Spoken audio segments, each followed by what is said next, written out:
Bonjour et bienvenue dans ce premier bulletin astro pour l'année 2023. J'espère que vous allez bien, que vous passez de très bonnes fêtes et surtout que vous profitez bien des gens que vous aimez.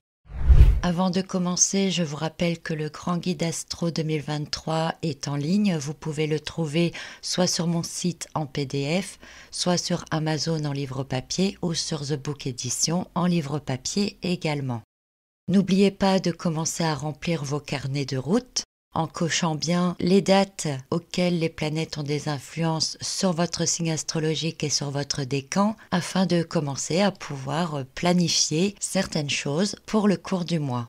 Pareil, si vous n'avez pas encore votre carnet de route, vous pouvez le trouver soit en PDF sur mon site, mais à ce moment-là, il vous faudra imprimer les pages d'agenda. Sinon, ils sont également disponibles en livre relié sur Amazon ou avec le format à spirale sur thebookedition.com. Voilà donc pour ce petit rappel. Alors, dans notre toile de fond du mois de janvier 2023, le plus important, évidemment, c'est la présence de Jupiter dans le signe du Bélier. Jupiter est entré en Bélier à la fin du mois de décembre et ce sont deux éléments, Jupiter et le Bélier, de type feu, de rapidité, de tempérament fort, impulsif. Et il nous invite à agir vite, parfois peut-être de manière un peu démesurée, peut-être même incontrôlable. Mais le but, c'est d'impacter. Notre ambition est rehaussée et de nombreuses opportunités sont présentes, mais peuvent aussi être fugaces. On les saisit ou on passe à côté. Mais dans tous les cas, ne vous inquiétez pas, si vous loupez des opportunités, il y en a d'autres qui se présenteront. À un niveau plus général, avec Jupiter en Bélier, on peut penser que de nouvelles réformes sont possibles dès ce mois de janvier, mais aussi au cours des prochains mois, bien entendu. Et si vous avez vu l'histoire de l'année 2023, vous avez pu comprendre que tout va vite, qu'il n'y a pas de temps à perdre et que c'est un peu comme si nous montions à bord du chariot qui est la lame de l'année 2023. Dans cette toile de fond du mois de janvier, Jupiter est toujours conjoint avec Neptune jusqu'au 18 janvier, il est toujours en sextile avec Pluton jusqu'au 23.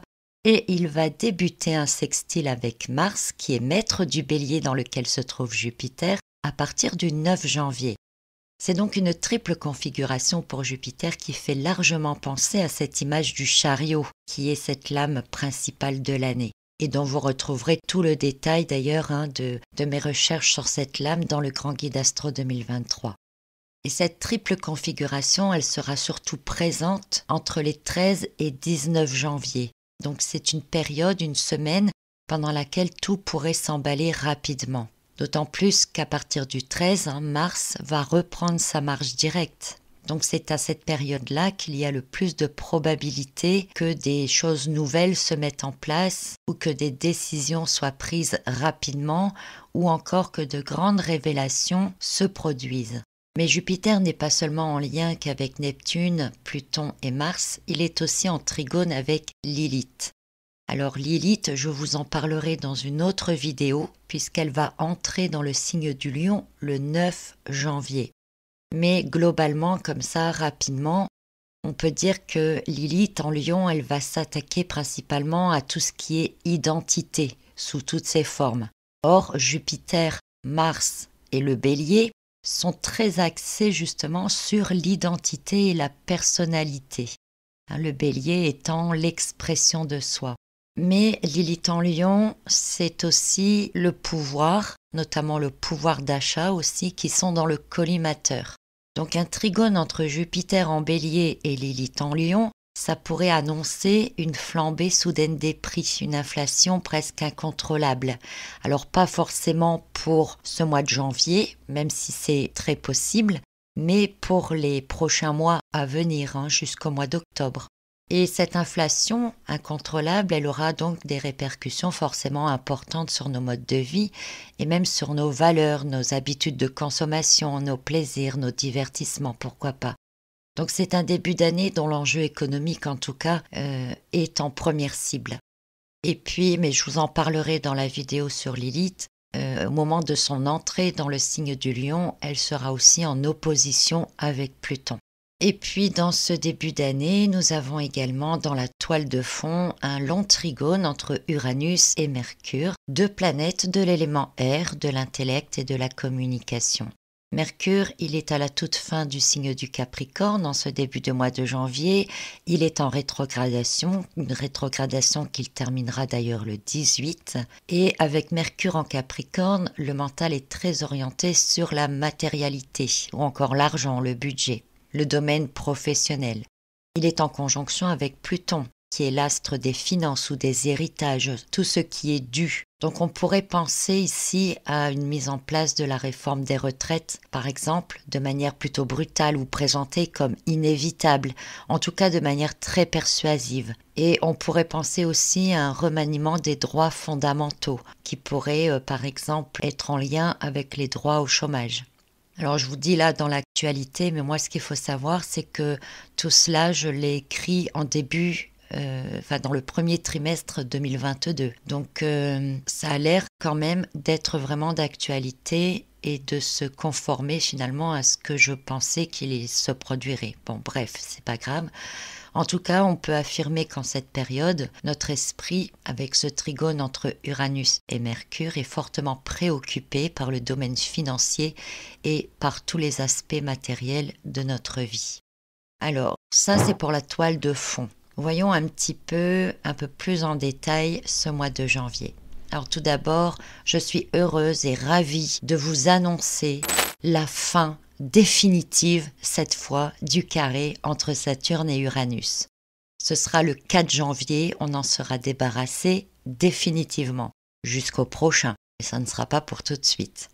Alors il est vrai qu'on a pas mal subi ce carré au cours des derniers mois, avec Saturne qui représente les restrictions et Uranus qui représente la collectivité. On peut dire maintenant que ce carré fut à l'origine des confinements, des couvre-feux, des règles imposées un peu partout à travers le monde. Cependant, j'aimerais quand même attirer votre attention que Uranus, d'un autre sens, c'est l'innovation, la nouveauté. Et quelque part, le veto qui était mis par Saturne en carré avec Uranus a probablement aussi contribué à mettre des bâtons dans les roues dans certaines décisions qui allaient peut-être trop loin, ou dans quelques progrès scientifiques qui allaient peut-être trop loin aussi. Donc maintenant que ce carré est terminé, il faut quand même rester vigilant parce que on peut dire que de ce côté-là, on n'est peut-être plus autant protégé. Et on le sera d'autant moins que Uranus a maintenant, entre guillemets, le champ libre dans le signe du Taureau où il peut imposer ses innovations, ses rénovations, apporter toutes ces nouveautés technologiques, etc. Et il sera en plus, au cours de l'année, renforcé par son trigone avec Pluton qui aura vite fait de balayer l'ancien pour imposer toutes les nouvelles choses que Uranus voudrait bien mettre en place. Donc c'est un petit aparté, mais je veux que vous l'ayez bien en tête parce que ça va beaucoup nous concerner non seulement cette année, mais aussi dans les années à venir. Et alors que le carré entre Uranus et Saturne prend fin en ce 4 janvier, le même jour, Vénus entre dans le signe du Verseau. Alors à chaque fois que Vénus entre en Verseau, depuis 2019 que Uranus est en Taureau, c'est un moment important parce que Vénus, elle est maître du Taureau et Uranus est dans le Taureau. Et Uranus est maître du Verseau, signe dans lequel entre Vénus. Et donc en plus, non seulement elles ont échangé leur lieu de vie si vous voulez, mais en plus elles vont former un carré entre le 9 et le 21 janvier. Alors Vénus en Verseau, ça représente une grande envie d'aventure, de souplesse, d'indépendance. Elle veut être libre comme l'air et vivre sa vie comme elle l'entend. Son intérêt est très réveillé, sa curiosité aussi. C'est une adepte de vérité, elle est franche, directe, elle ne prend pas 40 chemins pour aller droit au but et elle est également tranchante. Avec Vénus en Verseau, il n'y a pas de demi-teinte, c'est oui ou c'est non et puis c'est tout. Et au-delà de ce caractère bien marqué, cette Vénus en Verseau, c'est une très belle intelligence, une intelligence vive, toujours intéressée par des expériences nouvelles, parfois même non conventionnelles. Et ce carré entre Vénus et Uranus, entre le 9 et 21 janvier, il pourrait bien se faire nettement ressentir parce qu'il se produit en même temps que la reprise en marche directe de Mars, en même temps que le sextile entre Jupiter et Mars, et Vénus sera elle aussi en trigone avec Mars. Et puis elle va terminer à peine sa conjonction d'avec Pluton et d'un sextile avec Jupiter. Alors ça peut paraître du charabia, mais c'est vraiment dans la dynamique de l'ensemble des configurations qu'il faut comprendre les énergies. Alors en gros, la première semaine, si vous voulez, Vénus elle est conjointe à Pluton et en sextile avec Jupiter. Et elle termine tout juste à sextile avec Neptune. On peut dire qu'elle démarre l'année avec des désirs profonds, qu'elle a tendance à réagir par passion et que ses peurs semblent être rassurées par Jupiter qui sans doute lui fait de très belles promesses. Et quand elle entre en Verseau le 4 janvier avec un grand désir de liberté, de pouvoir, de choix, de décision, et qu'elle a toutes les promesses accordées par Jupiter, on peut dire qu'elle se sent plutôt bien. Et puis du 4 au 16, elle forme un trigone avec Mars. Un trigone qui rehausse un charme convaincant. Un trigone qui peut permettre de voir clair parce que Mars est rétrograde en Gémeaux encore, donc il réfléchit davantage. Il est plus conscient des choses telles qu'elles sont. Il est peut-être aussi plus confiant. Donc on est un peu à la fois dans la confiance, dans l'idéalisme, dans l'espoir et dans la foi. Et à partir du 9 janvier, le sextile entre Mars et Jupiter, couplé à la reprise en marche directe de Mars, eh bien ce sont des énergies qui s'accélèrent, ce sont des décisions qui sont rapides et qui sont prises de manière spontanée. J'ai illustré ça dans mon histoire de l'année par le fait que Jupiter monte sur le chariot et que les deux démarrent sur les chapeaux de roue. Et en même temps de tout cela démarre donc le carré avec Vénus et Uranus. Et c'est un carré qui fait qu'on s'emporte encore plus facilement, qu'on a tendance aussi à revendiquer, à manifester, à créer une fracture dans les communications. C'est un peu comme si d'un seul coup cette Vénus qui était pleine d'espoir, qui a cru encore à des belles promesses fin décembre et début janvier, et d'un seul coup tous ces espoirs s'envolent, ou on la place dans l'attente de nouveaux espoirs, genre ne vous inquiétez pas, il y a des solutions qui vont arriver. Et cette entrée et ce transit de Vénus en Verseau, il est également accompagné de l'entrée de Lilith en Lion, le 9 janvier. Et Vénus et Lilith vont être en opposition directe. Alors là où Vénus veut de l'indépendance, de la liberté, de penser, d'agir, de pouvoir s'affirmer, eh bien Lilith, elle, en même temps, elle va démarrer ses actions de limitation de droits, de restriction de liberté, d'impossibilité de s'exprimer ou d'être soi. Donc tout ça, ça se couple, ça se mélange, vous voyez un peu, c'est pour ça que je vous disais tout à l'heure, il faut comprendre la dynamique de l'ensemble des configurations pour comprendre vraiment dans quelles énergies on va se trouver. Et pendant ce temps-là, donc le chariot avec Jupiter et Mars a démarré et il commence très rapidement. Ensuite, le 18 janvier, le Soleil et Pluton vont former une conjonction exacte. Et le Soleil ici, on peut dire qu'il va mettre en pleine lumière autant les peurs enfouies, les craintes, tout ce qui était au bord de l'inconscient, on va dire, et il peut aussi permettre des révélations importantes. C'est-à-dire que des choses que l'on croyait encore du « oui, peut-être, c'est peut-être pas possible, ça va changer d'avis, il y aura d'autres choses qui vont venir, etc. » Et bien, paf, là, ça tombe comme un coup près et on se rend bien compte que c'était déjà prêt, c'était déjà là. C'est un peu comme si ce que l'on pressentait depuis un moment, en fait, se dévoile tout à coup comme réalité. Et le lendemain de cette conjonction Soleil-Pluton, il y a Mercure qui reprend sa marche directe dans le signe du Capricorne et qui va participer au fait de comprendre ce qui se passe, de comprendre la réalité telle qu'elle est. Et puis à cette période, Vénus, elle est déjà avancée maintenant dans le signe du Verseau et elle forme une conjonction avec Saturne. Alors cette conjonction souvent développe de la frustration, elle augmente l'insatisfaction qui peut déjà être perçue ou ressentie par son carré d'avec Uranus. Alors c'est un peu comme une grande déception ou un immense ras-le-bol. C'est la sensation claire d'être trahi. Même si la proximité avec Saturne permet à Vénus quand même de se contenir pour ne pas entrer dans des débordements émotionnels, elle a quand même tendance à s'exprimer davantage par les actes que par la parole. Et ça se couple donc avec l'esprit réaliste et concret de Mercure qui reprend sa marche directe en Capricorne. Plus ferme, plus déterminée aussi avec cette conjonction à Saturne, Vénus, elle est plus détachée des émotions et elle peut aussi imposer plus de conditions. Et alors que son carré avec Vénus vient de se terminer le 21 janvier, Uranus reprend lui aussi sa marche directe le 23 et il redémarre fort, juste après un lot de frustration, de déception et avec une grande envie de transformation. Et il faut dire que son trigone avec Mercure depuis début janvier, Mercure qui a repris sa marche directe, lui donne une très grande lucidité. Une déduction logique et rapide, il comprend les situations, les événements, la réalité de manière claire. Les choses apparaissent claires, qu'elles plaisent ou non. Dans un autre sens, en cette fin janvier, cette configuration, c'est aussi la capacité à imposer par une communication tout aussi claire, tout aussi franche et tout aussi imposante, que ce soit de nouvelles décisions ou que ce soit de nouvelles revendications. Il ne faut pas oublier que Uranus représente aussi le peuple, la population. Et puis enfin, le 27 janvier, Vénus va quitter le signe du Verseau pour entrer dans celui des Poissons. C'est un signe dans lequel elle est à la fois rêveuse, mais aussi visionnaire.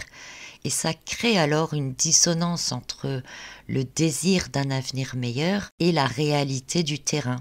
Vénus ici, elle est idéaliste, sensible, dévouée, mais aussi imprévisible. Et elle entre en Poisson juste avant de se positionner en carré avec Mars, un Mars qui est toujours actif et même super actif par son sextile avec Jupiter. Vénus, elle sera alors capable d'agir par sensation directe, par intuition, par caprice, en sachant ce qu'elle veut sans vraiment savoir ce qu'elle veut ni comment s'y prendre, en se sentant peut-être un peu perdue et abandonnée. Donc elle peut devenir très instable et déclencher des émotions instables aussi qui peuvent vraiment faire le yo-yo de haut en bas. Et ça, ce sera pour l'histoire du mois de février. Donc pour résumer, en ce mois de janvier, nous avons déjà de grands changements énergétiques puisque la reprise en marche directe de Mars dans le signe de Gémeaux, c'est une accélération qui peut partir dans tous les sens, agir sur plusieurs domaines à la fois, une énergie qui est décuplée par le sextile avec Jupiter, qui est une énergie de feu dans le signe du Bélier, qui est une énergie de feu aussi. Il y a cette espèce de sentiment de désirer reprendre son pouvoir, désirer de la liberté, pouvoir vivre comme on le souhaite, tout en étant opposé à cette Lilith qui entre en Lion, qui, elle, va venir brider justement tout ce qui est manière de consommer, tout ce qui est égotique, tout ce qui est par rapport à ce qu'on a le droit de faire ou ce qu'on a envie de faire justement. Donc c'est beaucoup de contrastes comme ça tout au long du mois. On a dans les grands événements, pour rappel donc aussi, la remise en marche directe d'Uranus et de Mercure, quasiment en même temps, qui forment un trigone. Donc un trigone de deux planètes de l'élément air dans deux signes de terre. Donc c'est des choses qui se mettent en place concrètement, qui s'imposent concrètement ou qui sont décidées de manière concrète, avec une compréhension claire et réaliste des choses qui peuvent aussi déclencher des réactions concrètes spontanées. Alors pour finir sur une touche beaucoup plus optimiste et peut-être un peu plus personnelle, sachez que toutes ces énergies sont des énergies de démarrage, de redémarrage. C'est vraiment dans l'esprit de la lame du chariot qui est un nouveau départ. C'est la possibilité de prendre une nouvelle voie, de mettre en route de nouveaux projets, de se lancer à fond. Et grâce, je dirais, à Vénus qui est en Verseau en ce mois de janvier, c'est aussi la possibilité de planifier des choses en étant beaucoup plus détaché des émotions émotions et en étant plus visionnaire, plus constructif. C'est vraiment le besoin ou l'envie de faire des projets, mais pas des projets imminents, des projets de long terme. On va voir beaucoup plus loin. On en a marre, je dirais, du consommable immédiat. On a envie de construire des choses sur du plus long terme, qui seront plus durables, qui seront plus satisfaisantes et qui nous donneront peut-être la sensation d'avoir un peu plus de contrôle sur notre propre vie. En tout cas, ce sont des énergies qui sont pleinement bénéfiques pour toutes les résolutions de début d'année, des résolutions que vous prendrez, j'espère, et auxquelles vous vous tiendrez, surtout, je l'espère aussi. Voilà pour ce bulletin astro du mois de janvier 2023, le premier bulletin astro de l'année. Je ne sais pas si j'aurai le temps de faire la vidéo de Lilith avant le nouvel an, mais sinon vous l'aurez dans la première semaine de janvier. En attendant, je vous souhaite un très bon réveillon de nouvel an et je vous dis donc à très bientôt pour d'autres infos astrologiques.